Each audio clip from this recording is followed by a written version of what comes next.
Бишрул Хафи рахимахуллах бул дагы улуу олиялардан болот. Багдад шаарында жашаган имам Ахмад ибн Хамбалдын замандашы болуп эсептелет. Бишрул Хафи бунун атын чечмелей турган болсок, аты Бишр ал-Хафи дегенин мааниси жылаң аяк, бут кийим кийбей жүргөн, жылаң бут жүргөн деген мааниге келет. Бишрул Хафи рахматуллахи алейх тен адамдар келип сурашат. Сиз эмне себептен жылаң аяк жүрөсүз дейт. Ал аяттан алып жооп берет. Кудай Таалам Куранда бул жер бетин силерге килем кылып төшөп койдук деп айткан. Мен ошондуктан бул жер бетин Кудай Тааланын бизге төшөгөн килемин бут кийим менен басуудан уяламын деп айткан. Албетте бул ал олиянын өзүнө тиешелүү таквачылык болуп эсептелет.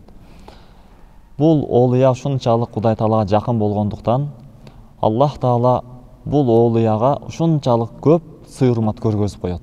Адамдын Кудай менен болгон мамилеси бекем болсо, Аллах Таала башка жаратылган махлукаттарын да бул адамга моюн сундуртуп, бул адамды урматтап сыйлай турган кылып коет. Бишрул Хафи рахимахуллах жашаган айылда, жашаган шаарда, ал көчөдө жаныбарлар көчөгө өзүнүн кыгын таштабай калган дейт. Бул олиянын окуяларына келет.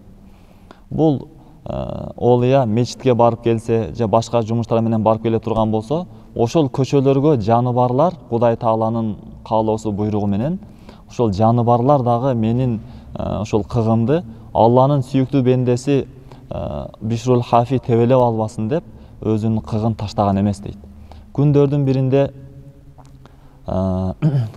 биринде бир адам өзүнүн малын айдап бара жатса көчөдө. Айда бара жатса малы кыгын таштап коет жолдун ортосуна.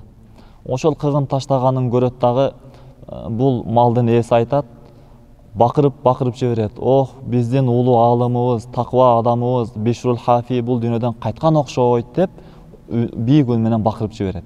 Жанындагы адамдар сурайт, сен кантип билдиң, эмнеге мындай деп айтып жатасың десе, бул жооп берет. Бишрул Хафи тирүү убагында биздин малдарыбыз, койлорубуз, жаныбарларыбыз Бишрул Хафи баскан көчөгө кыгын таштабай калган болчу. Бул малым кыгын таштап баштады, демек ал өлгөн окшойт, мен ушул белгиден мен билип алдым дейт. Кийин чындап эле барып такташтырса, ошол күнү, ошол убакытта Бишрул Хафи рахимахуллах бул убактылуу, кыска, жалган дүйнө менен кош айтышып, чыныгы жашоого сүйүктүү Роббисине өткөн болот Бишрул Хафи.